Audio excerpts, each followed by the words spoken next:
नमस्कार, खबरों की खबर में आपका स्वागत है। जब से देश के उपराष्ट्रपति जगदीप धनखड़ साहब ने इस्तीफा दिया है, बवाल मचा हुआ है। कई सारी कहानियां आ रही है और आज एक बड़ा खुलासा हुआ है। पता चला है कि जगदीप धनखड़ ने सरकार से 3 डिमांड्स रखी थी। वो 3 मांगे जिसे मोदी सरकार ने ठुकराया और बात इतनी बिगड़ गई कि उनको इस्तीफा देना पड़ा। इस्तीफा हो गया, उनके दफ्तर के ऊपर ताला भी लगा दिया गया और उनको नोटिस भी दे दिया गया है कि यथाशीघ्र आप जो सरकारी आवास आपको दिया हुआ है उसको आप खाली करें। मामला धीरे धीरे गंभीर होता जा रहा है क्योंकि वो जो स्वास्थ्य का उन्होंने बहाना दिया, हवाला दिया, वो बातें तो अब गौण हो गई है। जिस हिसाब से दोनों सरकार और उपराष्ट्रपति के बीच तनाव की खबरें आ रही है, तनातनी की खबरें आ रही है और ऊपर से ये डिमांड्स की बातें, उसे आप सुनेंगे तो आप दंग रह जाएंगे कि धनखड़ साहब प्रधानमंत्री मोदी से क्या मांग कर रहे थे। उन मांगों को मैं डिटेल में बताऊंगा और साथ ही साथ मैं आपको बताऊंगा कि अगला उपराष्ट्रपति कौन होगा। उसकी पूरी लिस्ट आ गई है। अब तो अजीबोगरीब स्थिति यह है कि टीएमसी वाले भी कह रहे हैं कि इसे बना दो, वो कांग्रेस पार्टी का एक मुख्यमंत्री कह रहा है कि नहीं इसे बना दो। तो कौन होगा नया उपराष्ट्रपति, क्या है पूरा इसके पीछे की कहानी, वो मैं आपको आगे बताऊंगा। लेकिन पहले देखते हैं कि इस संदर्भ में कि वो 3 डिमांड्स जिसे प्रधानमंत्री मोदी ने ठुकराया, वो डिमांड्स क्या थे, उसको लेकर के खबर क्या आ रही है। इस्तीफे के पीछे सरकार के साथ लंबे समय से चली आ रही तनातनी और उनकी ये 3 खास मांगे थी जिसे सरकार ने ठुकरा दिया। जगदीप धनखड़ की सरकार से तलवार खींच गई और उन्हें इस्तीफे पर मजबूर होना पड़ा। हिंदुस्तान टाइम्स ने खबर दी है कि जगदीप धनखड़ अक्सर सीनियर मंत्रियों को अपमानित किया करते थे। बैठकों में वो उनसे बहुत कठोर पेश आते थे। इससे कई मंत्री नाराज थे।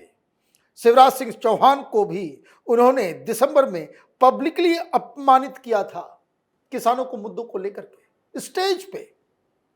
हालांकि राजनीतिक कद शिवराज सिंह चौहान का धनखड़ साहब से काफी बड़ा था, लेकिन ओहदा उपराष्ट्रपति का है तो वो आप ये समझिए कि डिग्निफाइड तरीके से उन्होंने सारी बातों को सुन ली।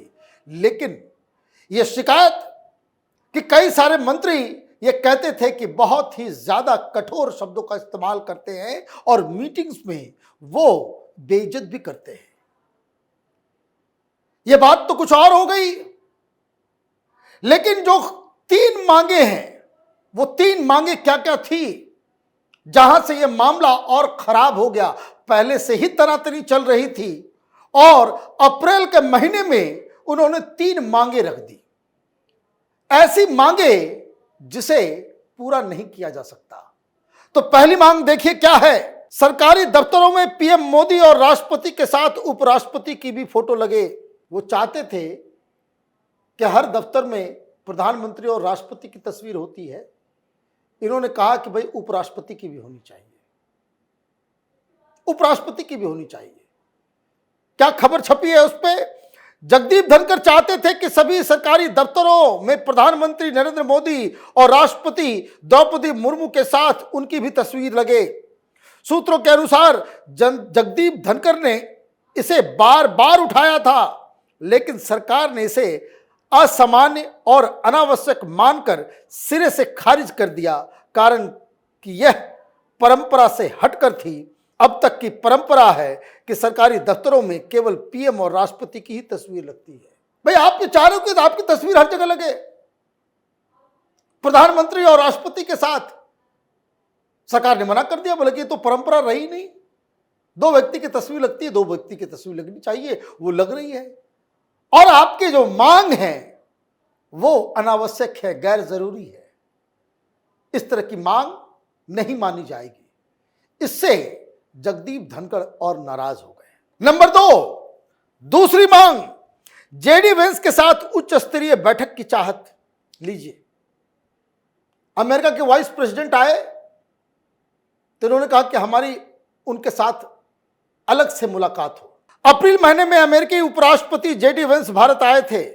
जेडी वेंस जब भारत आए थे तब जगदीप धनखड़ उनके साथ एक उच्च स्तरीय बैठक का नेतृत्व करना चाहते थे।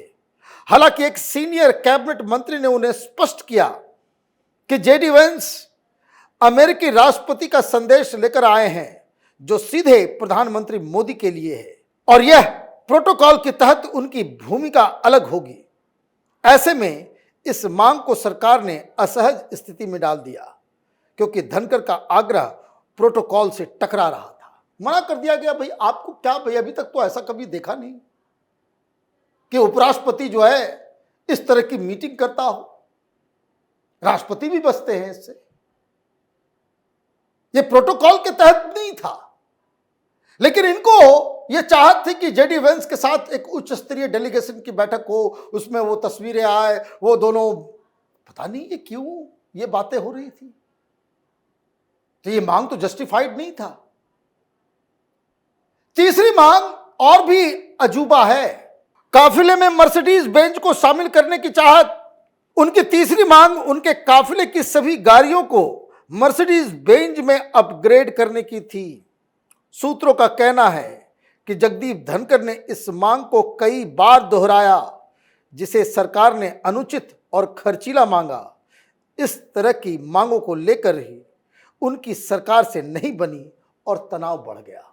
अब ये ऑलरेडी तनाव बढ़ा हुआ था और जब ये मानसून सत्र शुरू हुआ तो एक अजीब किस्म की साजिश रची गई जिसे देख करके सरकार को इमीडिएटली फैसला लेना पड़ा कि जगदीप धनखड़ को भारतीय जनता पार्टी ने उपराष्ट्रपति बनाया और ये कांग्रेस पार्टी के साथ मिलके सरकार को ही नीचा दिखाने की कोशिश में लग गए।